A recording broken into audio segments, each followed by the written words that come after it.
नमस्कार प्यारे साथियों, कैसे हैं आप सब। आई होप कि सब एकदम बढ़िया होंगे और बेहतरीन तरीके से अपनी तैयारी कर रहे होंगे। तो चलिए एक प्यारी सी क्लास की हम लोग शुरुआत करते हैं और बढ़िया तरीके से चीज़ों को सीखते हैं। मैं अंकित गंगवार आप सभी लोगों का इस प्यारी सी क्लास में बहुत बहुत स्वागत करता हूँ और बढ़िया तरीके से मैं आप लोगों को चीज़ों को बताने वाला हूँ। तो हम लोग कंजंक्शन चैप्टर भाई पढ़ रहे थे, जिसमें मैंने आपको काफ़ी सारी जो बेसिक बातें होती हैं कंजंक्शन के बारे में वो आप लोगों को बताई। मैंने आपको बताया कि कंजंक्शन क्या होते हैं, किन किन टाइप्स में कंजंक्शन होते हैं और कैसे हमें उनको पढ़ना है। सारी बातें मैंने आपको बताई।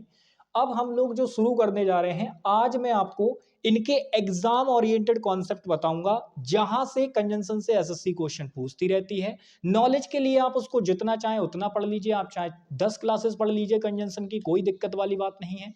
लेकिन मेरा काम है आपको सीधे सीधे वो पॉइंट से रूबरू कराना जहां से एसएससी क्वेश्चन पूछती है। तो शुरू करते हैं। सबसे पहला पॉइंट जो हम आज सीखने वाले हैं, ध्यान से देखिएगा, ये पहला कॉन्सेप्ट आप इसको कह सकते हैं। इसमें मैं आपको बताऊंगा दो और ऑल दो के बारे में।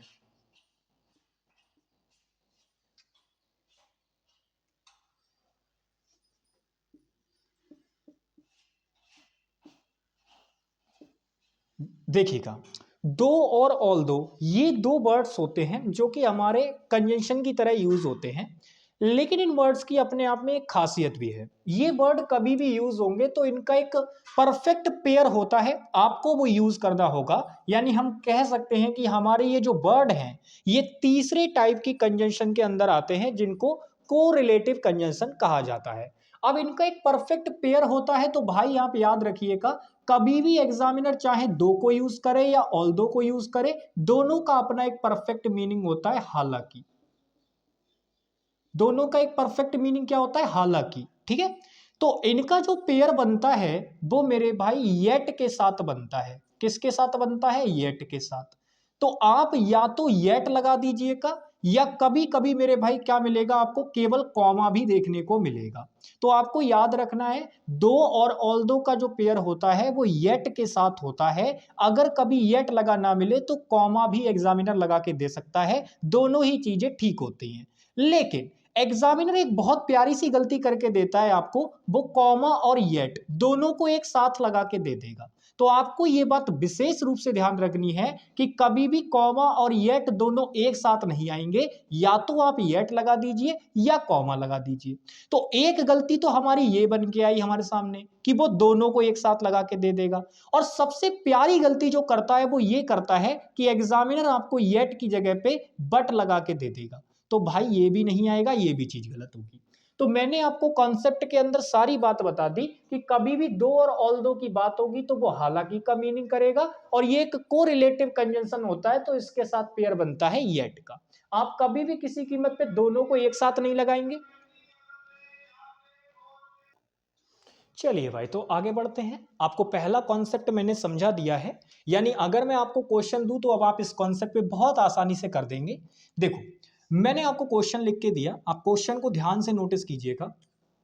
मैंने क्वेश्चन लिखा आप लोगों के लिए, मैंने लिखा,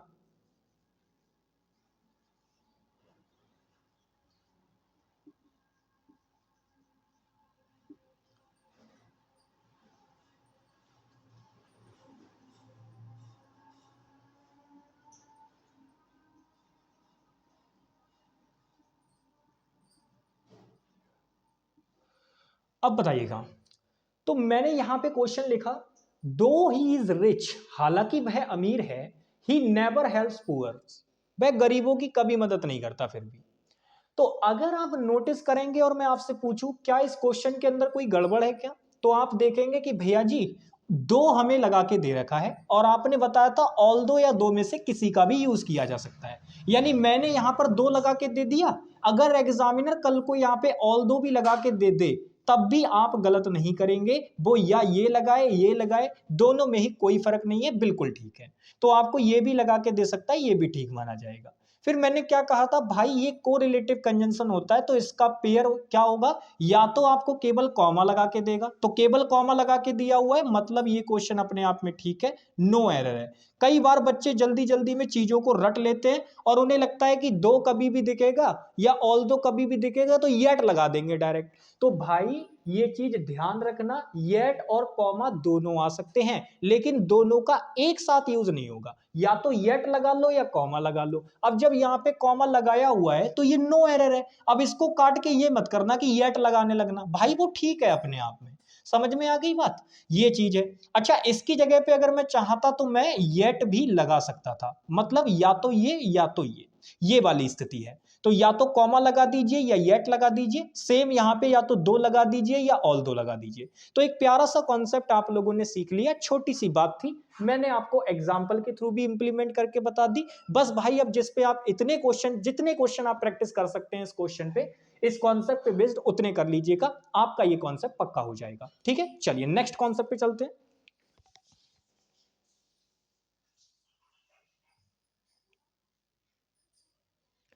चलिए नेक्स्ट और प्यारा सा कॉन्सेप्ट है, आपको मैं यहां पे कॉन्सेप्ट नंबर 2 बताने वाला हूं। इससे भी एसएससी बहुत क्वेश्चन पूछती है।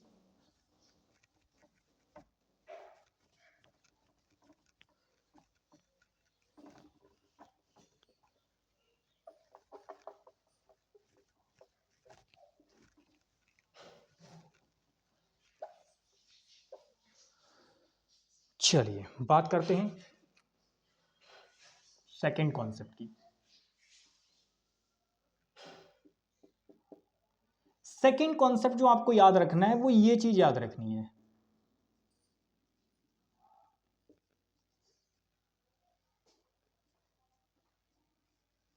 इनका यूज आपको देखना है, सपोजिंग और मेरे भाई किसका, इफ का। ये क्या यूज होता है इसके बारे में समझते हैं। देखो होता ये है, आपका सपोजिंग हो गया और इफ हो गया, ये दोनों वर्ड इस तरीके के हैं कि ये बिल्कुल सेम मीनिंग करते हैं। सेम मीनिंग मतलब ये है कि ये दोनों के दोनों वर्ड मीनिंग करते हैं अगर। अगर ऐसा हो जाए, यदि ऐसा हो जाए, तो अगर का ये मीनिंग करते हैं। और दोनों ही वर्ड की खासियत होती है कि दोनों एक दूसरे का मीनिंग बहुत आराम से करते हैं, यानी सेम मीनिंग है दोनों का।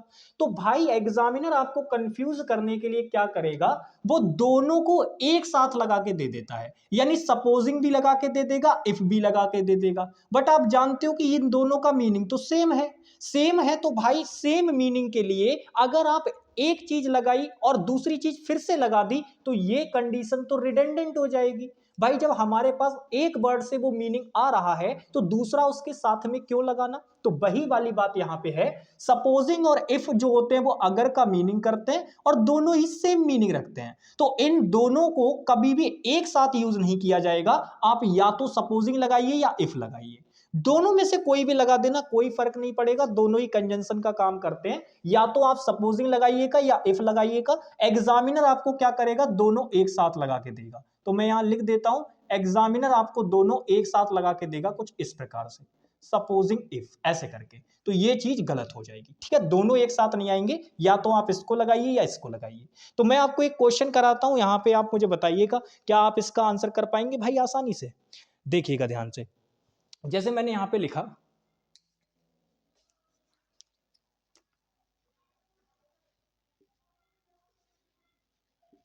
Supposing you are the hero of this movie,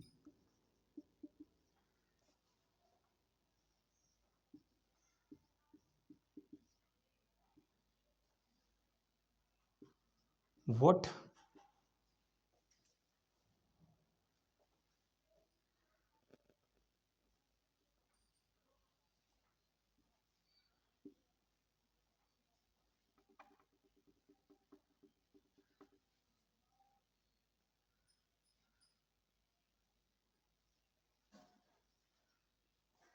ध्यान से देखिएगा यहां पे, व्हाट विल यू डू।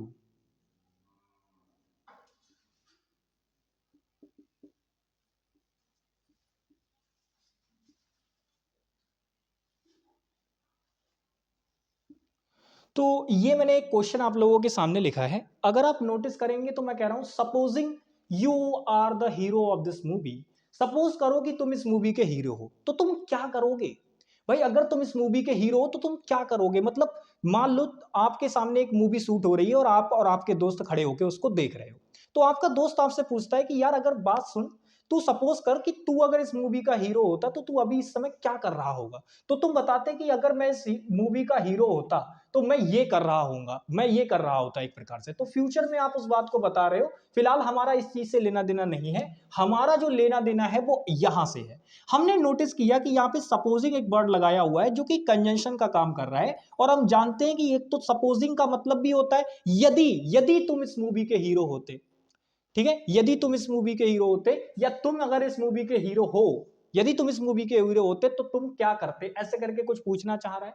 तो मेरे भाई मैं ये समझ गया कि सपोजिंग यहां पे अगर या यदि के मीनिंग में आया है, तो भाई ये ठीक है बिल्कुल एकदम। लेकिन अगर एग्जामिनर गलती बनाता तो वो क्या करता, अभी ये बिल्कुल ठीक है, कोई दिक्कत वाली बात नहीं। लेकिन अगर यहां सपोजिंग की जगह, यहां सपोजिंग की जगह आपको सपोजिंग इफ कर देता, ये कर देता पूरा का पूरा सपोजिंग इफ, और करके देगा, आप देखना कभी भी क्वेश्चन आएगा तो उसके अंदर यही करके देगा।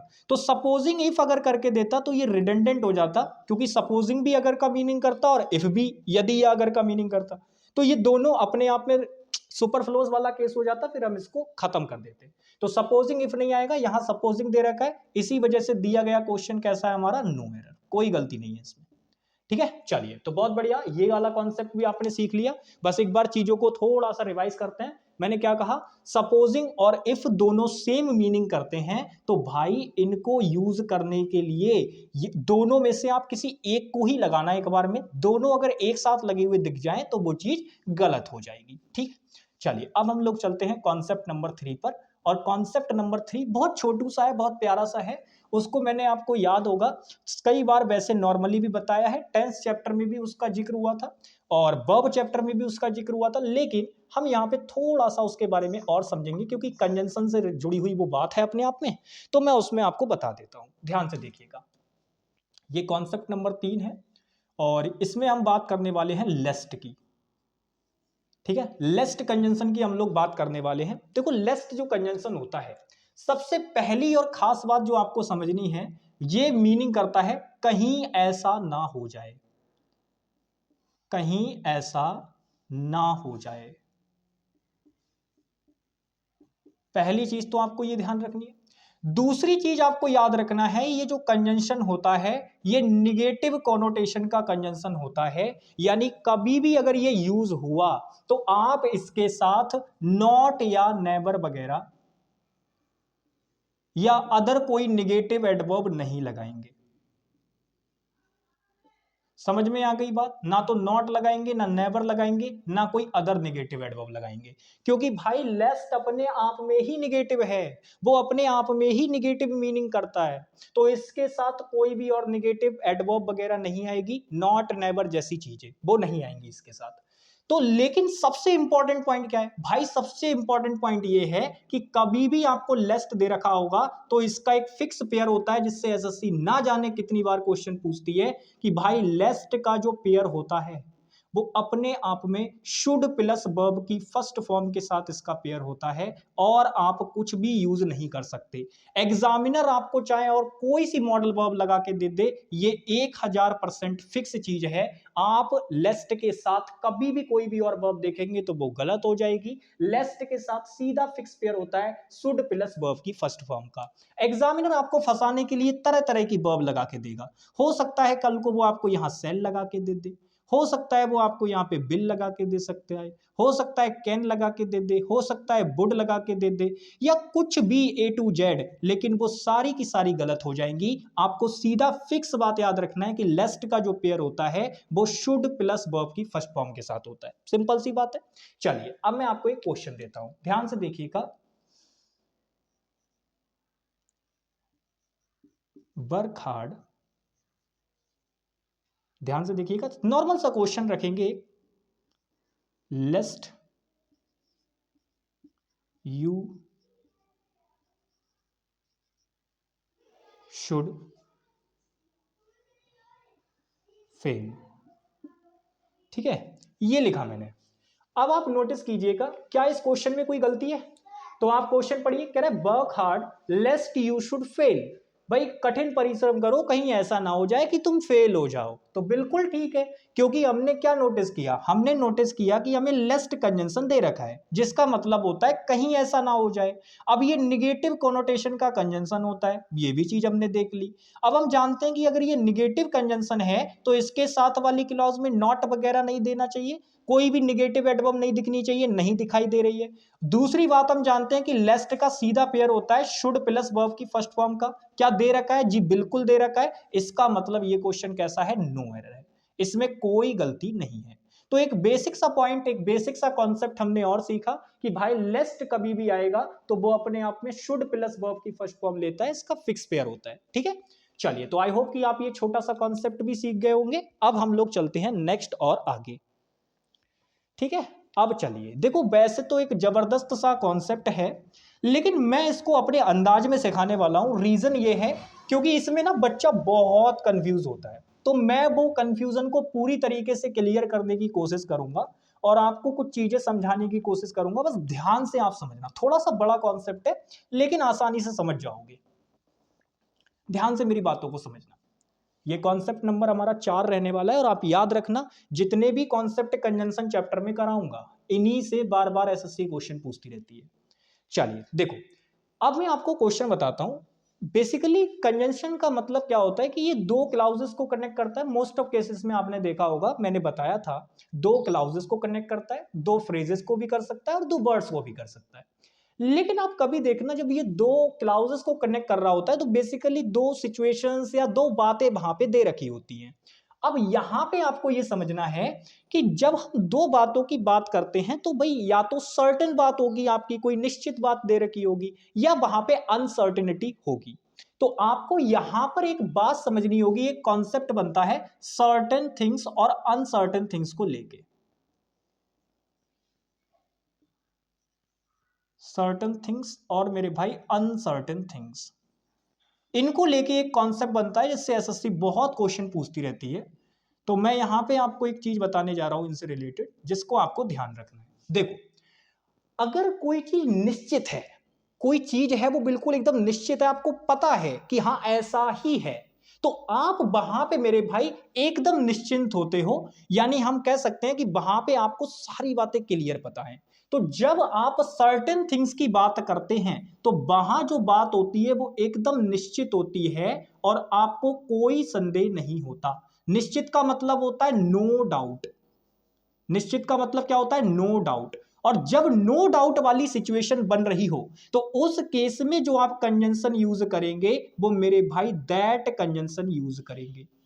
क्या कंजंक्शन यूज करेंगे, दैट। लेकिन एग्जामिनर क्या करेगा, एग्जामिनर आपको इफ या फिर वेदर कंजंक्शन लगा के देगा। एग्जामिनर आपको क्या लगा के देगा, इफ या वेदर कंजंक्शन लगा के देगा। बट आपको याद रखना है, जब भी सर्टेन थिंग्स की बात हो रही होगी तो वो निश्चित होती है अपने आप में। और निश्चित का मतलब है कि हमें उनमें डाउट होने का कोई मतलब ही नहीं है। और जब डाउट होने का मतलब नहीं है तो डाउट वाली कंजंक्शन क्यों लगाएंगे। ये इफ और वेदर ऐसी कंजंक्शन होती है जो कि डाउट की बात करती है, डाउट वाली कंजंक्शन होती है ये। तो इनका यूज नहीं होगा सर्टेन थिंग्स के साथ, ठीक है। लेकिन अगर अनसर्टिनिटी की बात होगी, यानी अनिश्चित चीजों की बात होगी, किन चीजों की बात होगी दोस्त, अनिश्चित चीजों की जब बात होगी तो वो अपने आप में डाउट वाली स्थिति हो जाती है। कौन सी स्थिति हो जाती है मेरे भाई, डाउट वाली। तो मैंने कहा डाउट वाली स्थिति में एग्जामिनर क्या करेगा, आपको दैट लगा के देगा, जो कि गलत हो जाएगा। क्योंकि भाई डाउट दिखाना होगा तब आप इफ या वेदर का यूज करेंगे, लेकिन जब डाउट नहीं दिखाना होगा तब उस केस में आपको दैट का यूज करना होगा। तो यहां पर डाउट नहीं था, इसी वजह से हमने दैट का यूज किया, चीजें निश्चित थी। लेकिन यहां पर चीजें अनिश्चित हैं। जब अनसर्टेन थिंग्स आपके पास होंगी तो वो अनिश्चित वाली स्थिति हो जाएगी और डाउट वाली स्थिति हो जाएगी। तो उस केस में आपको कंजंक्शन भी डाउट वाला लगाना होगा। तो ऐसे केस में आप या तो यहां इफ लगा सकते हैं या मेरे भाई वेदर लगा सकते हैं, ठीक है, लेकिन दैट नहीं लगा सकते। अब समझ में आ गई बात मैं क्या कहना चाह रहा था। अब देखो, मैं इस पे आपको क्वेश्चन कराता हूं, फिर मैं आपको इस चीज को भी थोड़ा सा इलेबोरेट करके बताऊंगा कि ये इफ और वेदर में भी क्या डिफरेंस होता है। बस इसी के बाद नोट पॉइंट करके बता दूंगा, बिल्कुल परेशान नहीं होना है। पहले आप ये समझिए, जैसे मैंने आपको क्वेश्चन, यहां पे एक क्वेश्चन बनाता हूं मैं इसके लिए, ध्यान से देखिएगा। ध्यान से देखिए, मैं यहां पे क्वेश्चन बनाता हूं। मैंने लिखा I am doubtful that he will go there. ये मैंने एक क्वेश्चन लिखा। यहां पे मैं एक क्वेश्चन और भी लिखूंगा। दो क्वेश्चन हम इस कॉन्सेप्ट पे लेंगे, क्योंकि मैंने जैसा कि कहा ये थोड़ा सा बड़ा कॉन्सेप्ट है, इसलिए थोड़ा सा टाइम लगेगा इसको समझने में। क्वेश्चन पढ़िए जरा। क्वेश्चन कह रहा है I am doubtful that he will go there. अब आप समझने की कोशिश कीजिएगा। मैं यहां पर कह रहा हूं कि आई एम डाउटफुल, मैं संदेह में हूं, मुझे डाउट है। अगर डाउट है तो चीजें आपके लिए कैसी होंगी, सर्टेन होंगी या अनसर्टेन होंगी? तो आप कहेंगे भैया चीजें तो अनसर्टेन हो गई, क्योंकि आप तो कह रहे हो मैं तो डाउट में हूं। तो भाई अगर आप डाउट में हैं तो चीजें आप लोगों के लिए यहां पे कैसी हो गई, अनसर्टेन। और मैंने आपको क्या बताया था, जब अनसर्टेन थिंग्स की आप बात कर रहे होंगे तो उस केस में डाउट वाली कंजंक्शन आएगी, क्योंकि भाई डाउट वाली स्थिति होती है ये। अनसर्टेन थिंग्स वाली जो बात होती है वो डाउट वाली बात होती है, तो इसके साथ कंजंक्शन भी डाउट वाला आएगा। तो ये दैट तो भाई आपने सर्टेन थिंग्स वाला कंजंक्शन लगा रखा है, नो डाउट वाला कंजंक्शन लगा रखा है, तो ये गलत हो जाएगा। इसकी जगह पे या तो आप इफ लगा दीजिए या आप वेदर लगा दीजिए, दोनों ही आ जाएंगे, कोई दिक्कत वाली बात नहीं होगी। ठीक है, तो ये यहां पे गड़बड़ थी, क्योंकि यहां पे अनसर्टेन सिचुएशन हो गई ना, डाउट की बात कर रहा है, इसी वजह से ऐसा हुआ। लेकिन अगला क्वेश्चन मैं आपको देता हूं और आप मुझे बताइएगा कि दूसरे में क्या डिफरेंस है। मैंने यहां पे लिखा आई एम नॉट श्योर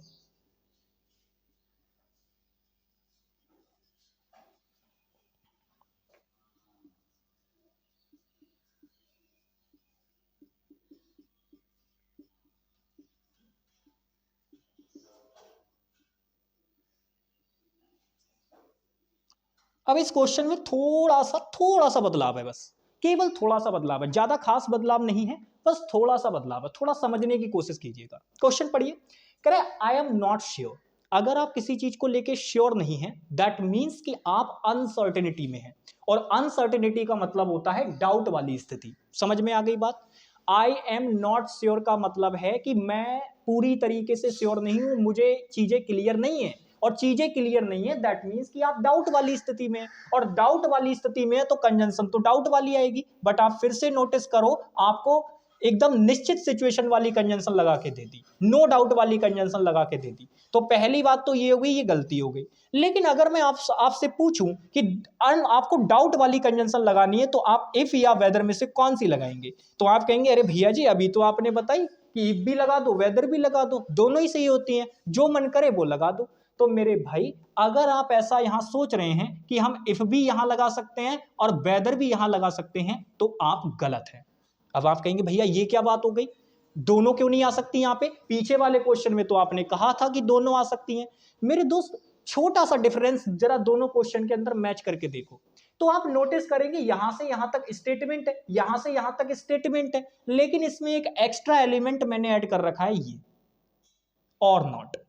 तो अब आपको याद रखना, जब भी मेरे भाई, क्योंकि इफ और वेदर में एक छोटा सा डिफरेंस होता है, फिलहाल आपकी जानकारी के लिए मैं बता दूं, यहां इफ किसी कीमत पे नहीं आ सकता, यहां आपको वेदर लगाना होगा।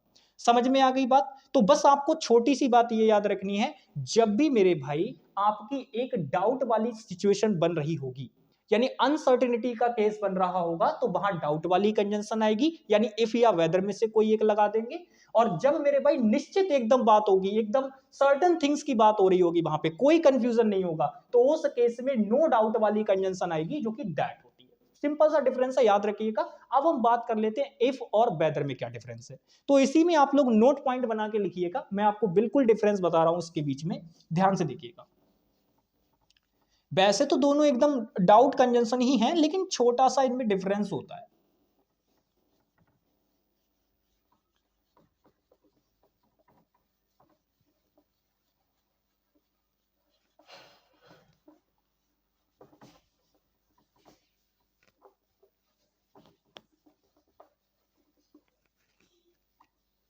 देखिएगा यहां पे छोटा सा डिफरेंस होता है, बस ज्यादा नहीं। यहां पे अगर मैं बात करूं तो यहां पे नोट पॉइंट बना के आप लिख लीजिएगा इसको, if versus weather.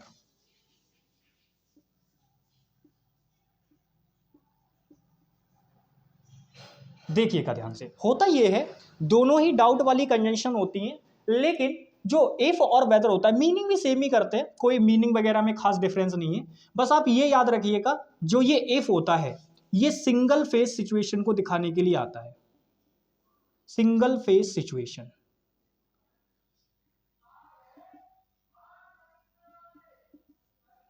We are very sorry. चलिए भाई, तो मैंने कहा इफ जो होता है वो सिंगल फेज सिचुएशन को दिखाने के लिए आता है, और जो आपका वेदर होता है ये उस सिचुएशन को बताने के लिए आता है जो कि अपने आप में डबल फेज होती है, double phase situation.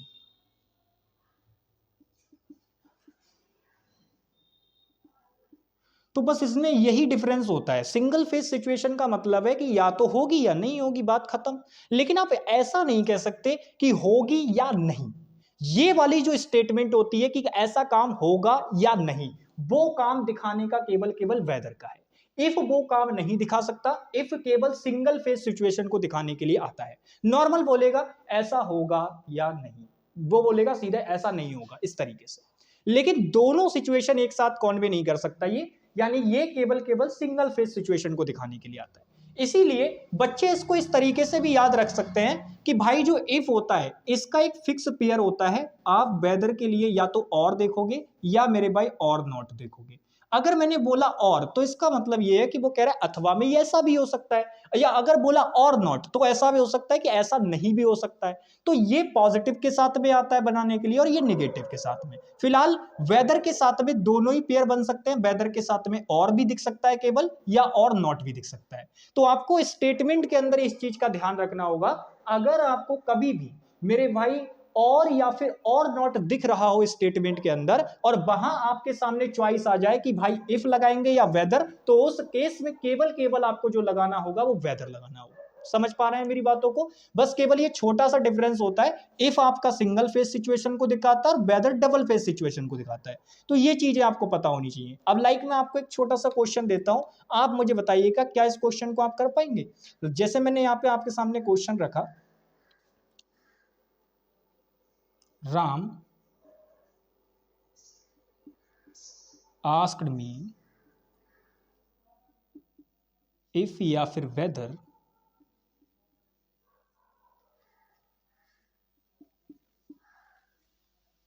I had gone to the school or not। अब जरा इस क्वेश्चन में बताओ, तो आप तुरंत बता दोगे कि भाई देखो वैसे तो इफ और वेदर दोनों में से कोई सा लगा दो ठीक है, लेकिन जैसे ही आप आगे बढ़ोगे तो आपको पता चलेगा कि भाई ये हमारी जो दे रखी है ये रिपोर्टिंग वर्ब वाला हिस्सा है, और ये इधर जो इफ और वेदर वाला कंजंक्शन लगा रखा है इसके साथ जो चीज दे रखी है वो अपने आप में रिपोर्टेड स्पीच वाला हिस्सा है। ये रिपोर्टिंग वर्ब वाला हिस्सा हो गया और ये रिपोर्टेड स्पीच वाला हिस्सा हो गया उधर वाला। तो ये अपने आप में इनडायरेक्ट स्पीच का स्ट्रक्चर लिख रखा है, लेकिन आप जानते हो कि इफ और वेदर वहां हम दोनों कंजंक्शन लगा सकते हैं, लेकिन यहां आप चाहकर भी इफ नहीं लगाओगे। रीजन क्योंकि आपको सीधे सीधे इसका पेयर दे रखा है। देखो मैंने कहा था या तो आपको और दे रखा होगा या और नॉट दे रखा होगा, तो आप यहाँ पे सीधा सीधा देख पा रहे हो आपको और नॉट दे रखा है। तो यहां डबल फेस सिचुएशन बन रही है, क्या पता वो स्कूल गया हो या ना गया हो। तो इसे बताने के लिए वो बता रहा है I had gone to school or not, मैं स्कूल गया था कि नहीं गया था, ये मुझसे राम ने पूछा, ये वाली बात है। तो मेरे भाई वेदर यहां पे एकदम सही होगा, जो बच्चे इफ लगा देंगे वो गलत हो जाएंगे क्योंकि डबल फेस सिचुएशन है। सिंपल सी बात है, बस ये छोटा सा डिफरेंस आपको क्लियर रखना है। सीधे सीधे मैंने सारी बातें बता दी, सिंगल फेस सिचुएशन को दिखाने के लिए आता है, वेदर डबल फेस को दिखाता है। और अगर ऐसे याद नहीं रख सकते तो नॉर्मल पेयर याद रख लो कि भाई इफ तब आएगा जब कोई पेयर वगैरह ना हो उसके अंदर, अगर और या फिर और नॉट आ गया स्टेटमेंट में तो फिर इफ की सामत आ गई, इफ किसी कीमत पे नहीं आ सकता, फिर तो वेदर ही लगाना पड़ेगा। सिंपल सी बात है, इसको माइंड में फिट कर लीजिएगा। फिलहाल अब आपको मैं कुछ छोटी छोटी बातें बताना चाहूंगा भाई, उसको आप ध्यान रखिएगा।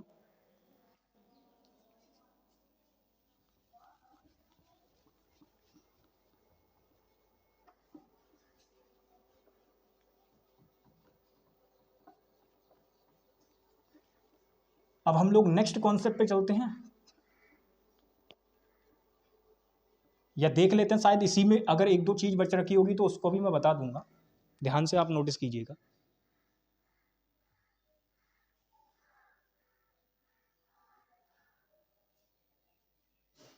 चलिए देखिए, एक चीज आप और समझिएगा छोटी सी। होता यह है, अभी मैंने आपको बताया, नॉर्मली मैंने आपको वो चीज तो बता दी कि डाउट वाली बात हो रही होगी तब आप मेरे भाई डाउट वाली कंजंक्शन लगाएंगे जो कि इफ या वेदर में से कोई एक आएगी। और अगर आपकी सर्टेन वाली स्थिति बन रही हो, यानी वहां पर कोई भी डाउट ना हो, तो उस केस में आपकी नो डाउट वाली कंजंक्शन आती है जो कि दैट होती है।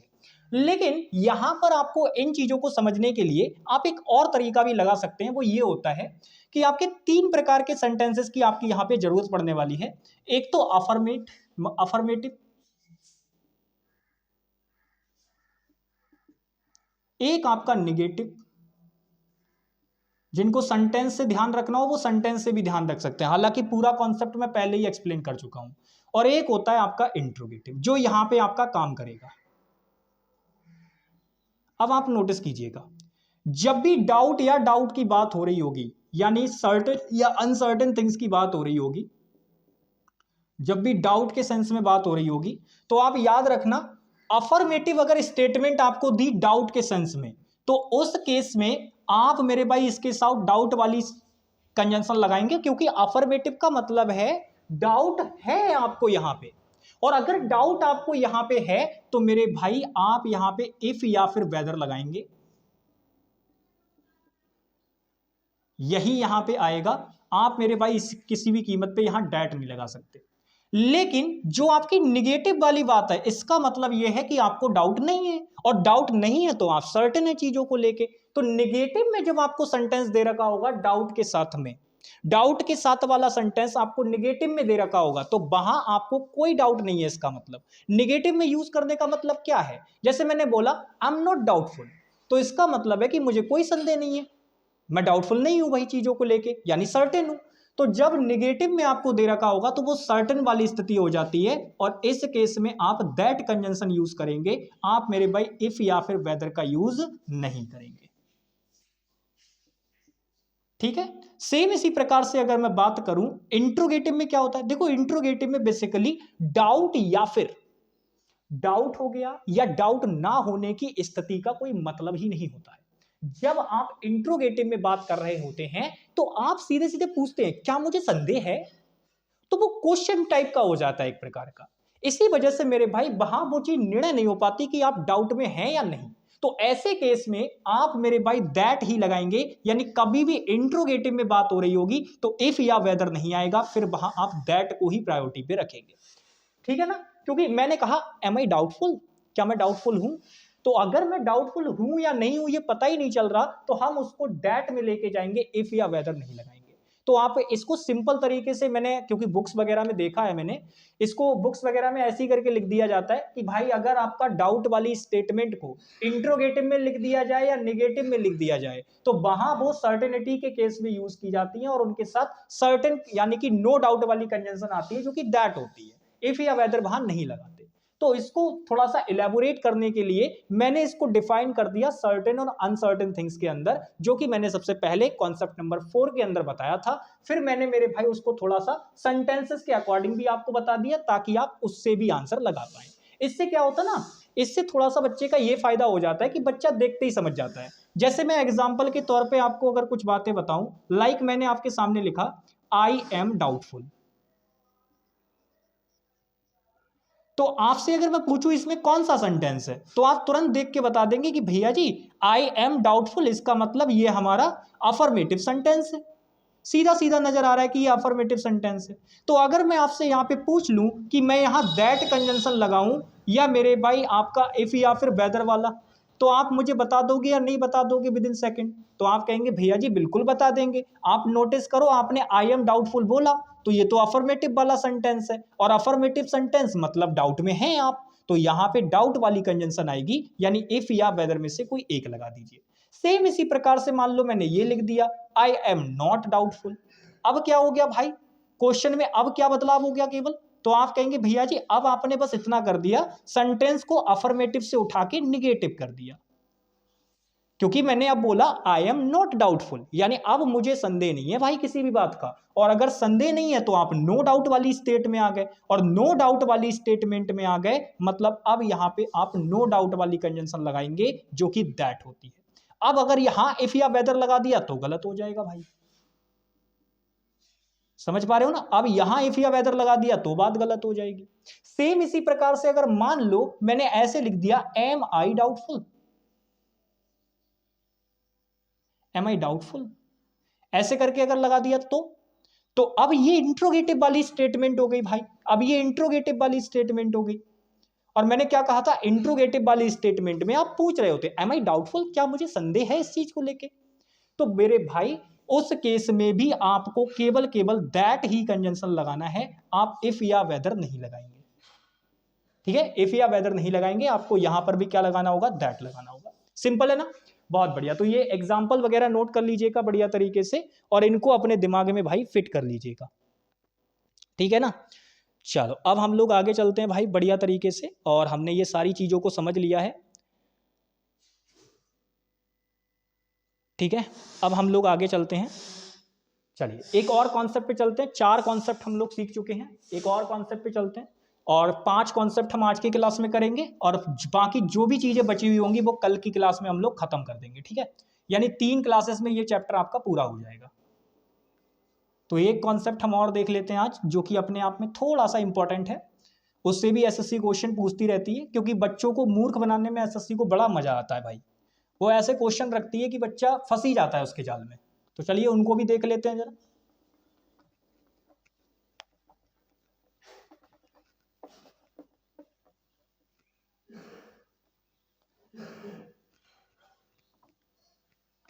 अब हम बात करते हैं कॉन्सेप्ट नंबर 5 की। देखो कॉन्सेप्ट नंबर 5 में अगर मैं बात करूं तो मैं आपको बताने वाला हूं,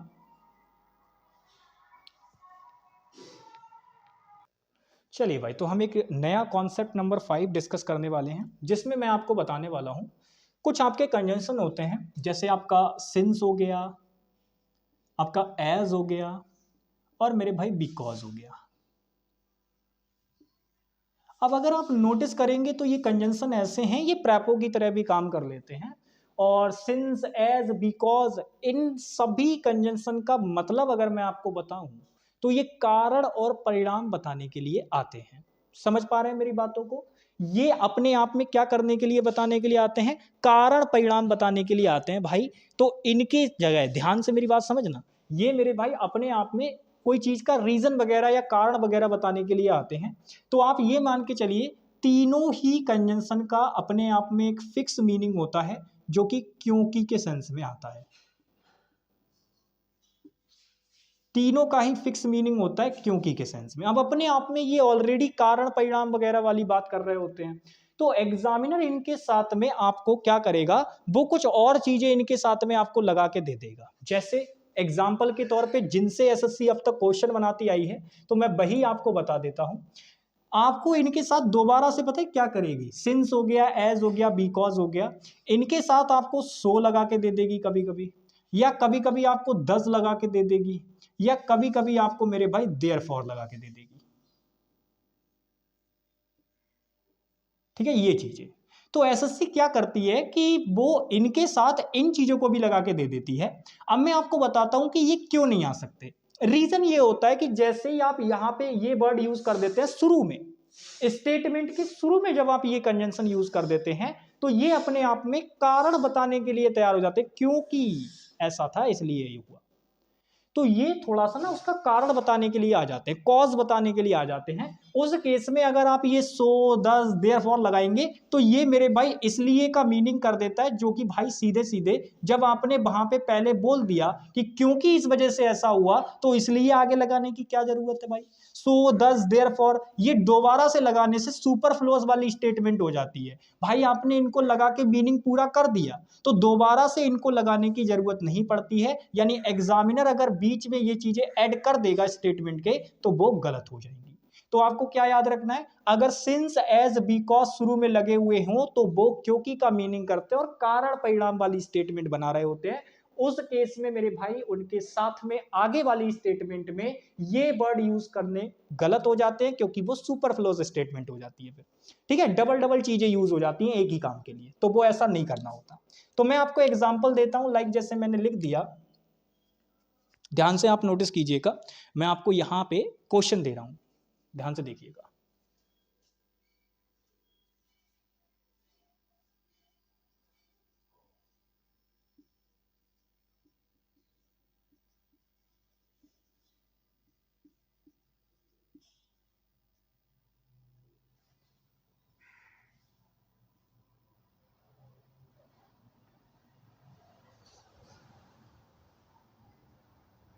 और फिर मैं इनमें से कोई सा एक ले लेता हूं, जैसे मान लो मैंने 100 ले लिया, 100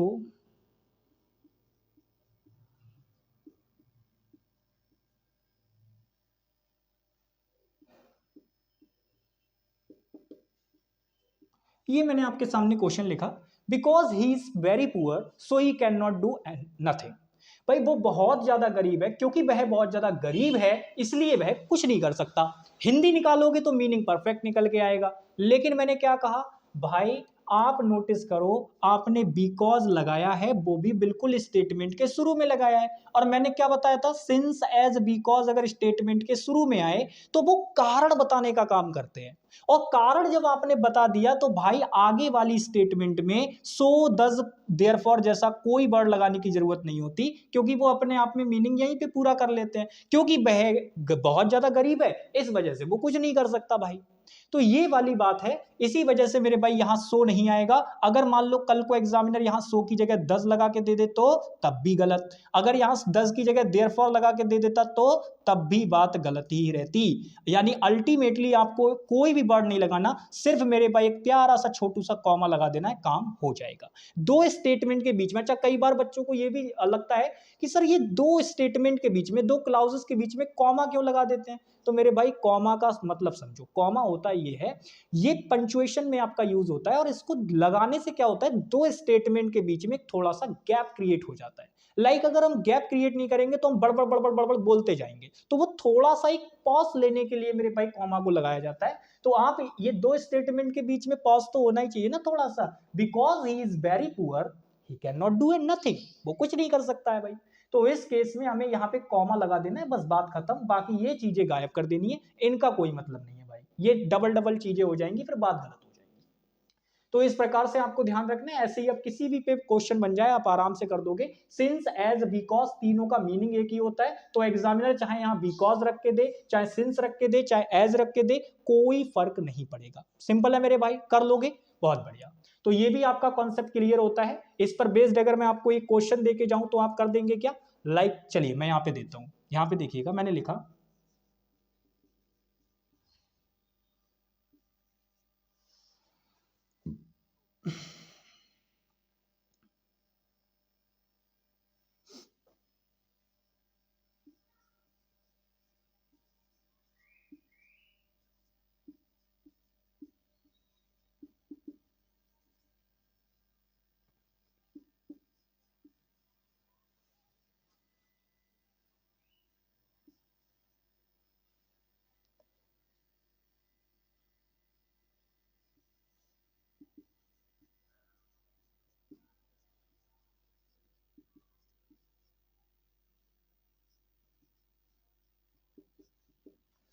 चलिए, तो क्योंकि उसने कुछ किया ही नहीं था इसीलिए उसको उसके लिए पनिश नहीं किया गया।